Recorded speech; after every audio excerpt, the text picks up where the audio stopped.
Oi meninas! Segunda parte do capítulo 15 do livro Campo de Batalha da Mente. Continuando, não tenha medo. No amor não existe medo. Antes, o perfeito amor lança fora o medo. 1 João, capítulo 4, versículo 18. Deus nos ama perfeitamente, exatamente como somos. Romanos 5 e 8 nos diz que Deus prova o seu próprio amor para conosco pelo fato de ter Cristo morrido por nós, sendo nós ainda pecadores. Crentes que operam de acordo com a mente de Cristo não vão pensar sobre como eles são horríveis. Eles terão pensamentos baseados na retidão. Você deveria ter uma conscientização de retidão, meditando regularmente sobre quem você é em Cristo. Seja consciente da justiça, não consciente do pecado.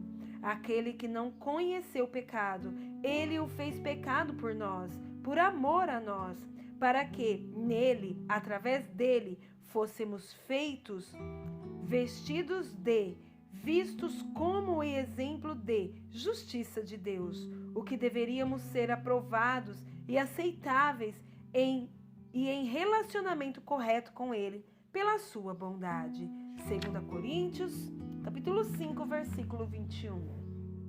Muitos crentes são atormentados por pensamentos negativos a respeito deles mesmos. Pensamentos sobre como Deus deve ser tão desagradável por causa de todas as suas fraquezas e falhas. Quanto tempo você desperdiça vivendo debaixo da culpa e da condenação? Observe que eu disse quanto tempo você desperdiça, porque é isso exatamente o que todo tipo de pensamento é, um desperdício de tempo.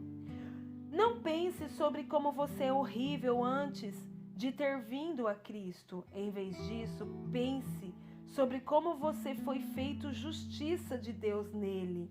Lembre-se, pensamentos se transformam em ações.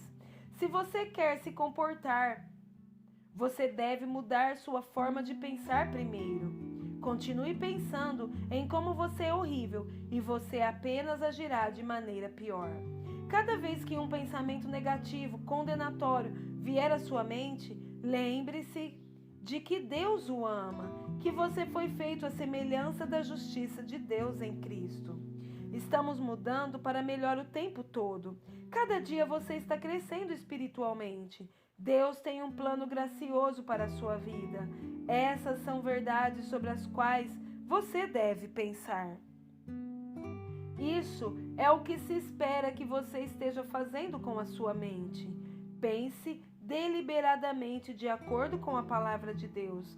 Não pense em apenas qualquer coisa que cai em sua cabeça, recebendo isso como seu próprio pensamento. Repreenda o diabo e comece a ir adiante pensando pensamentos certos. 4. Tenha uma mente exortativa, ou o que exorta, encoraja, faça-o com dedicação. Romanos 12 e 8. A pessoa com a mente de Cristo tem pensamentos positivos, enriquecedores, edificantes sobre outras pessoas, como também sobre si mesma e suas próprias circunstâncias. O ministério de exortação é grandemente necessário no mundo de hoje. Você jamais exortará alguém com suas palavras se não tiver primeiro pensamentos bondosos para com a tal pessoa. Lembre-se de que qualquer coisa que estiver em seu coração sairá de sua boca. Tenha algum pensamento amoroso, de propósito. Envie pensamentos de amor a outras pessoas. Diga-lhes palavras de encorajamento. O dicionário expositivo de palavras do Novo Testamento, define a palavra paracaléu, que é traduzida por exortar como, em primeiro lugar, chamar uma pessoa para o lado. Caléu, chamar. Admoestar, exortar, instar com alguém para buscar algum curso de conduta. Interpreto essa definição como caminhar junto com uma pessoa instando com ela para continuar perseguindo um modo de ação. O dom ministerial de exortação em Romanos 12:8 pode prontamente ser visto naqueles que o têm. Eles estão sempre dizendo alguma coisa encorajadora ou edificante para todos, alguma coisa que faz os outros se sentirem bem e os encoraja a continuar. Nem todos nós podemos ter o dom ministerial de exortação, mas qualquer um pode aprender a ser encorajador. A regra simples é: se não é bom, então não pense ou diga. Todos já têm problemas suficientes. Não precisamos contribuir para os seus problemas derrubando-os. Deveríamos edificar uns aos outros em amor. Efésios 4:29. Não se esqueça, o amor sempre acredita no melhor de cada um. 1 Coríntios 13:7. Quando você começar a ter pensamentos amorosos sobre as pessoas, você as encontrará comportando-se de forma mais amorosa. Pensamentos e palavras são recipientes ou armas para carregar poder criativo ou destrutivo. Eles podem ser usados contra Satanás e suas obras, ou eles podem, na verdade, ajudá-los em seus planos de destruição. Vamos dizer que você tem um filho com alguns problemas de comportamento e definitivamente precisa mudar. Você ora por ele e pede a Deus que trabalhe na vida dele, fazendo o que quer que seja necessário. Agora, o que você faz com seus pensamentos e palavras no que diz respeito a essa criança durante o período de espera?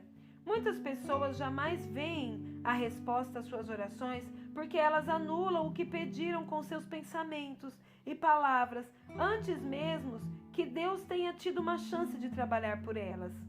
Nós não estamos andando na palavra se nossos pensamentos são opostos ao que ela diz. Nós não estamos andando na palavra se não estamos pensando na palavra.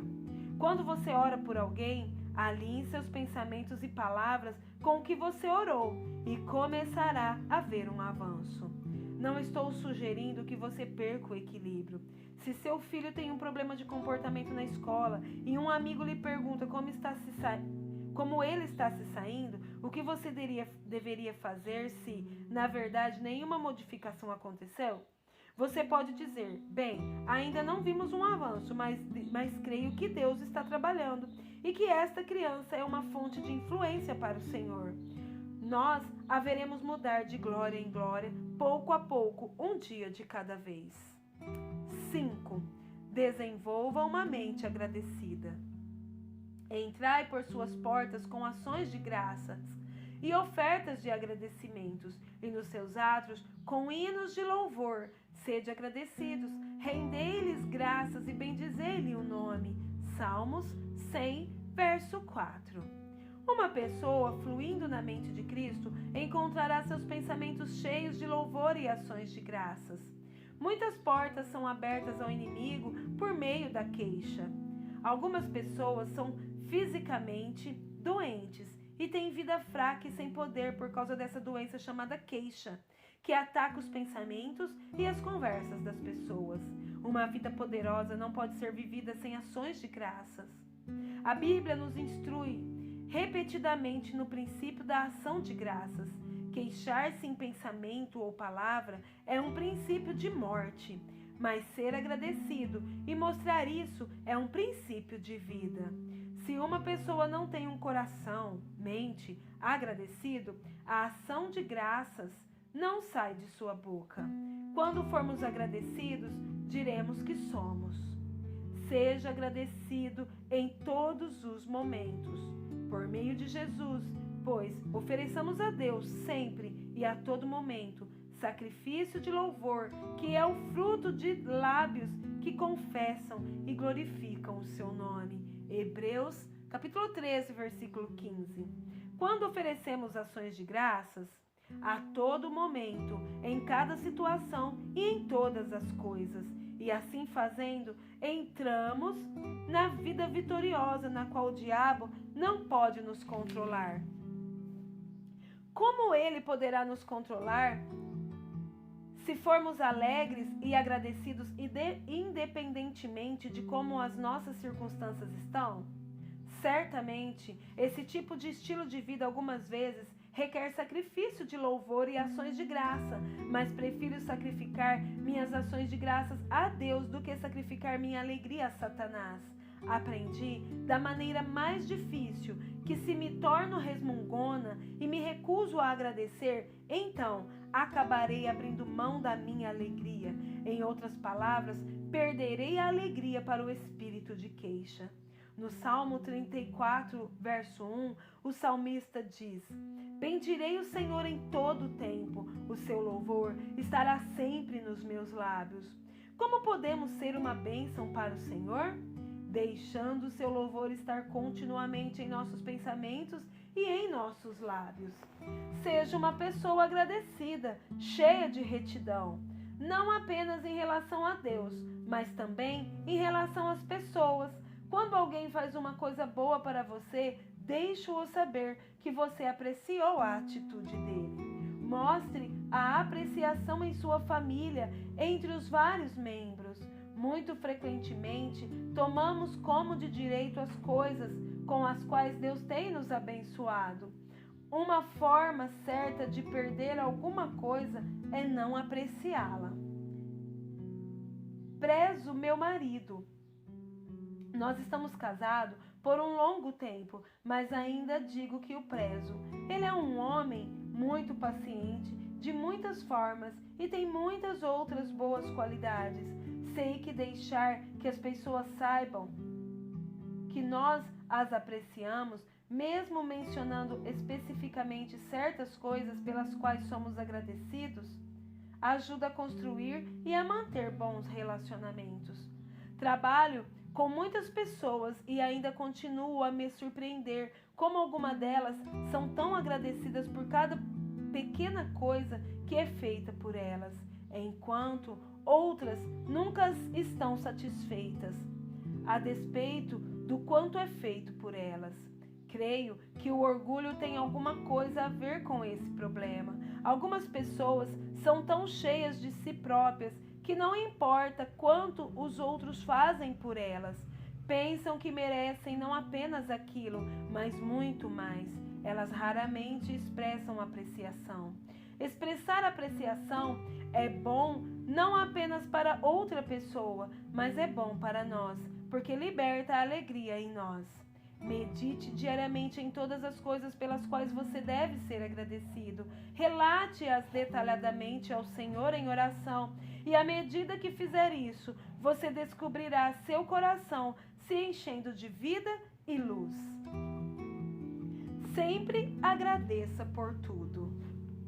E não vos embriagueis com vinho, no qual há dissolução, mas estimulai-vos e enchei-vos do Espírito Santo, falando entre vós.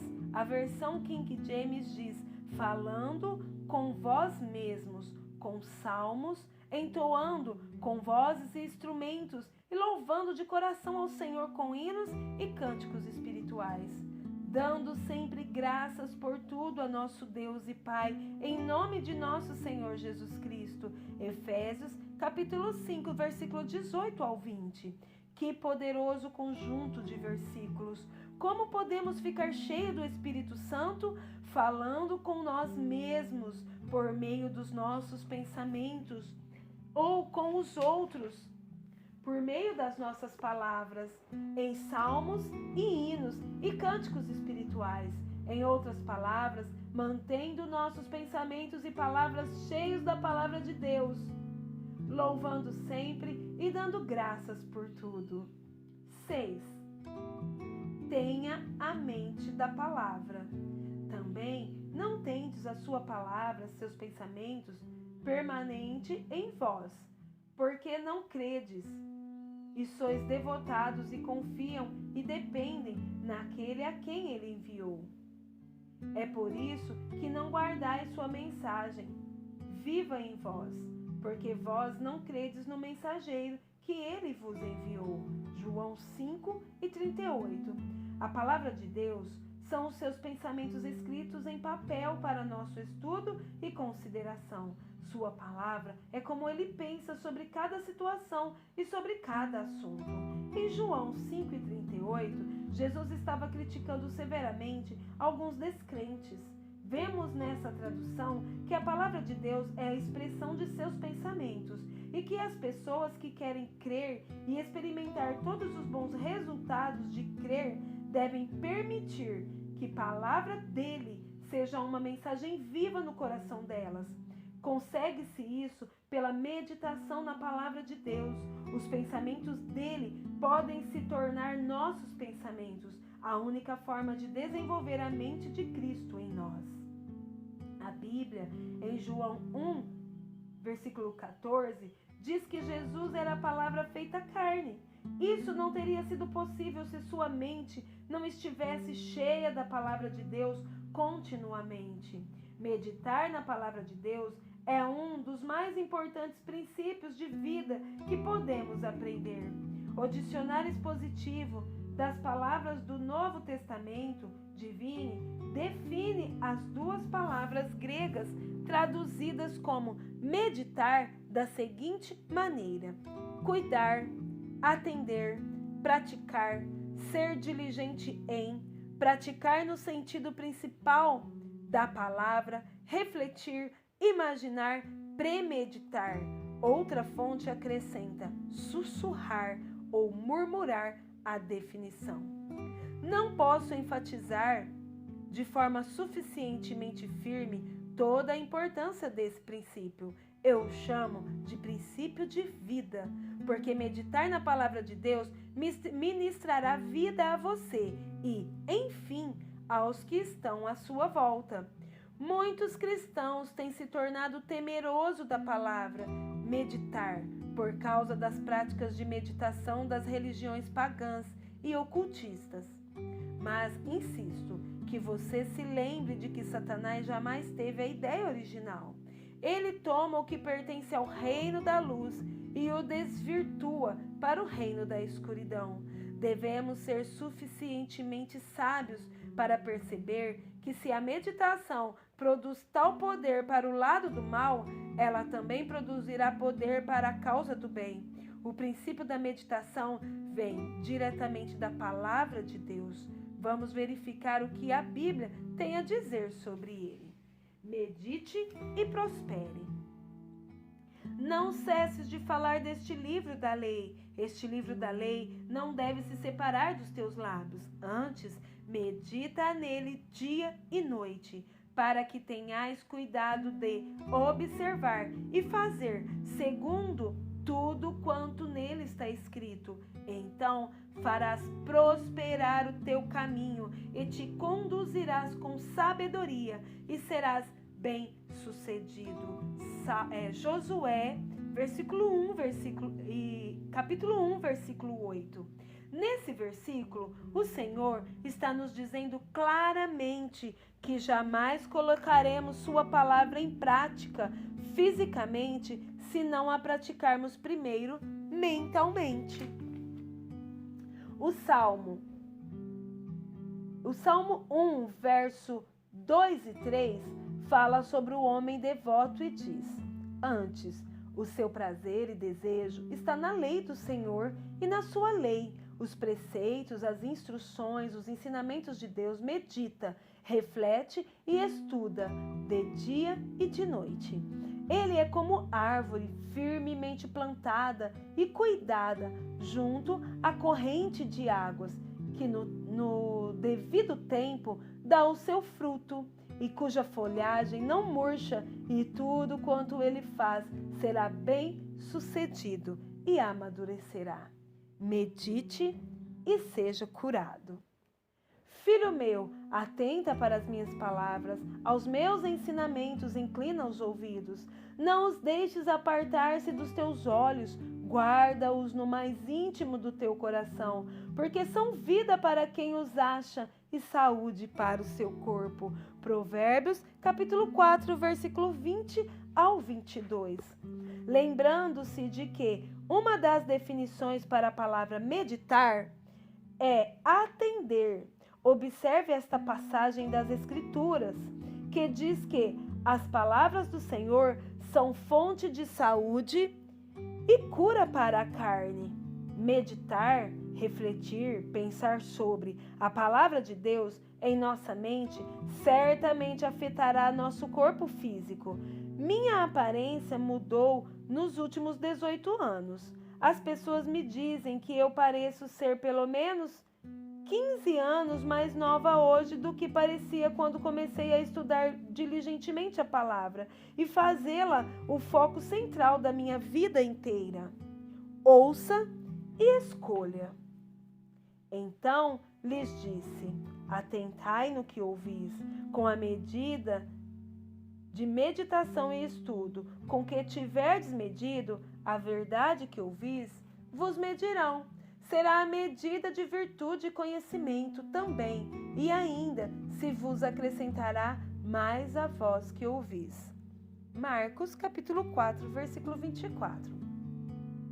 Esse princípio é como o de semear e colher. Quanto mais semeamos, mais colheremos a época da colheita. O Senhor está dizendo em Marcos 4 e 24 que quanto mais tempo colocarmos na meditação e estudo da palavra que ouvimos, mais extrairemos dela. Leia e ceife. As coisas estão temporariamente ocultas apenas como um meio de revelação, pois nada está oculto senão para ser manifesto, e nada se faz temporariamente escondido senão para ser revelado. Marcos 4 e 22. Esses dois versos juntos estão nos dizendo que a palavra tem escondidos nela tremendos tesouros, segredos poderosos que Deus quer nos revelar. Eles são revelados àqueles que refletem, estudam, pensam, praticam mentalmente e sussurram a palavra de Deus. Sei, como professora da palavra de Deus, a verdade desse princípio. Parece que não há fim para o que Deus pode me mostrar em um versículo das Escrituras. Eu o estudo uma vez e observo uma coisa, e em outra vez vejo alguma coisa nova que não havia notado antes. O Senhor continua revelando seus segredos àqueles que são diligentes a respeito da palavra. Não seja o tipo de pessoa que sempre quer viver à custa da revelação de outra pessoa. Estude a palavra e permita que o Espírito Santo abençoe sua vida com a verdade. Eu poderia continuar infinitamente nesse assunto de meditar na palavra de Deus. Como eu disse, é uma das coisas mais importantes que podemos aprender e fazer. O dia inteiro, enquanto você resolve seus assuntos diários, peça ao Espírito Santo que o lembre de certas passagens. Então, você poderá meditar nelas. Você ficará surpreso com a quantidade de poder que essa prática liberará à sua vida. Quanto mais você meditar na palavra de Deus, mais você será capaz de extrair da sua força em tempos de dificuldade. Lembre-se, o poder para praticar a palavra vem da prática de meditar nela. Receba e acolha a palavra. Portanto, despojando-vos de toda impureza e acúmulo de maldade, acolhei com mansidão, simplicidade e modéstia a palavra em vós implantada e enraizada em vossos corações, a qual é poderosa para salvar a vossa alma. Tiago 1 e 21. Vemos nessa passagem que a palavra tem poder de nos salvar de uma vida de pecado, mas apenas se a recebermos, a acolhermos e a implantarmos e a enraizarmos em nossos corações, mentes. Essa implantação e esse enraizamento ocorrem mediante a observação da palavra de Deus, tendo-a em nossa mente mais do que qualquer outra coisa. Se meditarmos em nossos problemas todo o tempo, nos enraizaremos neles mais profundamente. Se meditarmos no que está errado conosco ou com os outros, nos tornaremos mais profundamente convencidos do problema e jamais veremos a solução. É como se houvéssemos um oceano de vida à nossa disposição. E o instrumento que nos é dado para movê-lo é o estudo diligente e a meditação na palavra de Deus. Escolha a vida. Porque o penhor da carne, a mente da carne, que é senso e razão sem o Espírito Santo, dá para a morte. A morte que consiste de todas as misérias advindas do pecado, tanto aqui como na vida futura. Mas o do Espírito Santo para a vida e alma e paz, tanto aqui como na vida futura. Romanos 8 e 6. Chamar sua atenção outra vez para Filipenses 4 e 8 parece ser uma boa maneira de encerrar esta parte do livro. Finalmente, irmãos, tudo que é verdadeiro, tudo que é respeitável e digno de honra e decente, tudo que é justo, tudo que é puro, tudo que é amável, tudo que é de boa fama, agradável e gracioso, se alguma virtude e excelência há, e se algum louvor existe, seja isso que ocupe o vosso pensamento. Pensai, examinai cuidadosamente e considerai essas coisas. Fixai vossas mentes nelas. A condição em que sua mente deveria estar é descrita nessa passagem. Você tem a mente de Cristo, comece a usá-la. Se ele não pensa em alguma coisa, você também não deverá pensar. É por meio dessa contínua vigilância aos seus pensamentos que você começa a levar todo o pensamento cativo à obediência de Jesus Cristo.